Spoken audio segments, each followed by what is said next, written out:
Joining us today is John Munger, a senior customer success manager with expertise in cybersecurity and SaaS solutions. With a track record of driving customer retention, revenue growth, and strategic account management, John has helped companies like Swimlane and Varonis strengthen their customer relationships and maximize product value. His experience spans global markets, and he's here to share insights on effective customer success strategies and leadership in the cybersecurity space. Outside of the workplace, John and his wife love taking their rescue dog for hikes and playing board games with family and friends. Oh, you had me with rescue dog. So outstanding. Thank you so much for being here. Yeah, thank you for having me, Paul. I really appreciate what you and the ConnectToWork team are doing here. That's why we do it. So just trying to help. But so let's get into talking about you. What moment in your career has taught you the most? So that's a good question, Paul. I would say that I had a recent experience, which was that a former manager of mine told me that we were going to lose an account. And he said that because we had our main champion who had left the company, and also our main decision maker had also left the company. But when he said that to me, it hurt because I felt like, okay, he didn't have confidence in my ability to help save this account. So taking that into mind, I told myself, okay, I'm going to try to exceed this expectation. So I reached out to my other contact that I had at the company, and luckily I had a good relationship with her. And she agreed that she would let me know as soon as they hired the new decision maker into the company. Then I got to meet with Dominic, and I had a nice, open, honest conversation with Dominic, in which he told me that, John, we're only getting value from one of our 4 use cases. And he knew that the renewal was coming up at the end of the year. And so for him, the renewal is questionable. And I said, hey, Dominic, I totally get that. It makes a lot of sense. Do you agree to set up a project as soon as you hire your next cybersecurity engineer? And he agreed. So a few weeks later, Alan, great guy out of Florida, a big Ravens fan, he joined, and I established a relationship with him. We scoped out a project, and the project was to help them further optimize their phishing use case, also their SIM triage use case, as well as case management and threat intelligence. And I also had them set up with onboarding training, and I arranged regular touch points along the way to help address issues, whether there were support cases or feature requests. And by the end of the 3-month period of the training, as well as addressing issues along the way, I organized a business review meeting together with Alan and Dominic. And during that call, Dominic said, John, we're now able to respond to both phishing and SIM triage cases 40% faster compared to the past. This renewal used to be questionable, but for me, now it is confirmed. So this was how I was able to save $200,000 in ARR, as well as exceed the expectations that were set upon me. And so that really reminded me that when I set my mind to it, and if I'm challenged, I will exceed expectations. I think that is brilliant. And having been most of my career in either sales or account management or leading customer success, I have seen that way too often where the key people you've been dealing with for years leave, and then it leaves it wide open. So to be able to turn that around, having those frank conversations really was very valuable. So outstanding job. Thank you. When your colleagues or team members describe you, what 3 words would they typically use? Yeah, I would say that when my colleagues describe me, they would describe me as someone who is adaptable, detail-oriented, and also dedicated.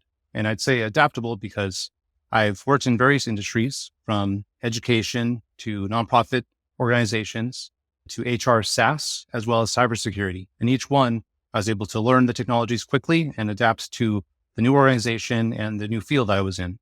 In terms of detail-oriented, I would say because as I've worked with project managers in the past, I really do have a really strong attention to detail in the sense that I was able to find certain parts of the projects that could have fallen through the cracks. But because I was able to bring that up to the project manager, we were able to help make sure we took those into account. And this helped prevent the trajectory of these projects from going downhill.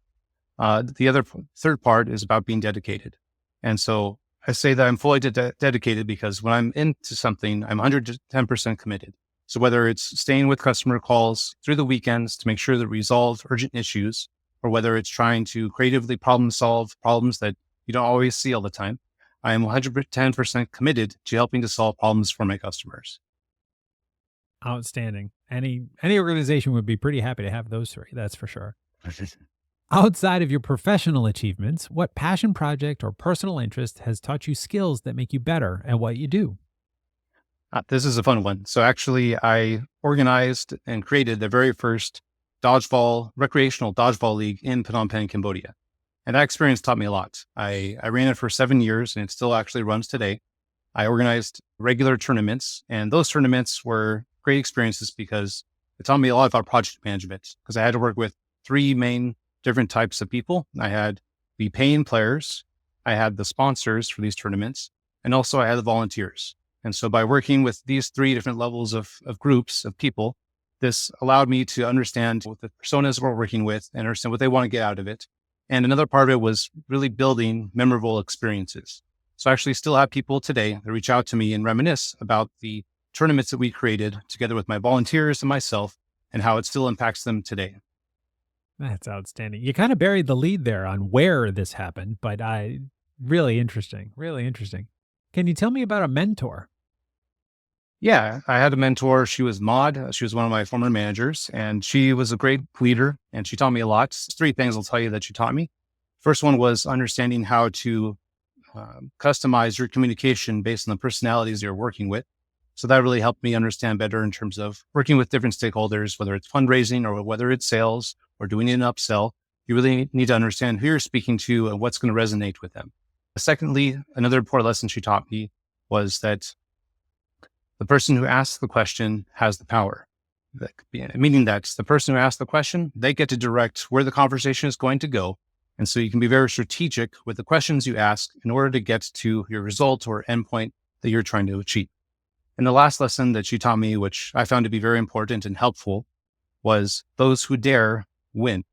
And whether it's you're looking for that next opportunity or looking for that next promotion, you not only need to share about your achievements and why you deserve that next thing, but you need to also ask the question. Because if you never ask the question, the answer is always no. That's fascinating and really great insight. So she was very wise, very wise. What book or podcast has influenced you? Yeah, the books that I've been reading recently. So I read The Confidence Gap recently by Russ Harris, and I'm also currently reading Atomic Habits by James Clear, but I'll focus on The Confidence Gap. And so inside The Confidence Gap, one of the things he talks about is how many times we can get caught up in this continuous circle where we're looking for the next promotion or we're looking for the next job. And we think once we get that, then we'll be happy. And you do feel a little bit happy. It's a brief happiness type of feeling. But then you're on to the next thing, and you're in the stages of waiting for the next moment of happiness. And so instead, he proposed a way to get out of that, which was to instead live by your values. And so the idea is that as long as you're living by the values that are important to you, then you will be happy. And so that means that you're not connected to that result anymore. And instead, as long as I'm living by my values, I can be happy with what I'm doing, which has really resonated with me being in the middle of a job search, because it's quite a frustrating and challenging experience, but it made a lot of sense that as long as I'm giving my best each and every single day, that I can be happy with where I am at. Mm-hmm. That's very wise words. And it is something that has been something I had to learn over the years as well. So very, very important. If you could spend a day learning anything from anyone, living or historical, who would it be and why? This might be a little bit unorthodox, but I would say the person that I would like to learn from is Pete Carroll. I'm a huge Raiders fan, and he's been able to bring low performing programs into champions, whether it was at the college level or whether it was in the NFL. And so to me, it'd also be exciting to talk with him to hear what he's going to do with the Raiders. But aside from that, it's just that the fact that he's been able to bring teams of diverse group of men together and to be able to get them all aligned towards one common goal and to achieve greatness. So he's someone that I would like to learn a lot from. As a New England fan, Pete Carroll started some really good things up here, but he was not treated very well by the local fans and press and things. But the thing I love about him is that he stayed true to himself. The next place he went to, he did not change who he was, but he stayed that relentless positivity and was so successful from there on. So great choice. Absolutely great choice. Thank you. Yeah, he's a really positive person. He is. Absolutely. So wrapping this up, what do you see as the future of your industry? That's a good question, Paul. I'd say the future of the cybersecurity industry obviously is changing a lot right now with AI. And so you see that happening to almost every product. There are some other companies that have already been started with AI. They're using native AI technologies. So I think that one of the interesting companies I've seen is also Dropzone. They're implementing an AI agent that acts as a security analyst. So I think this could be an option for companies to help utilize, because security analysts, they are usually incredibly busy. They have lots of alerts to pay attention to. So having an agent there that can also help to do that part of the process, I think that can really help leverage to support cybersecurity teams and helping to prevent further cybersecurity threats. Fascinating stuff. And it is a massive time of change. So it's a great time for people like you to help clients get the best out of things. So outstanding. Absolutely. Before we wrap, is there anything else that you wanted to share that we didn't touch on? I think we covered everything, Paul. I really appreciate the questions we had today, and I was happy to be able to be on here today. Excellent. Well, thanks so much for joining us. I think it's pretty clear you really know your stuff. So I'm very hopeful that this will lead to the new place for you very quickly. Thanks so much, John. Thank you.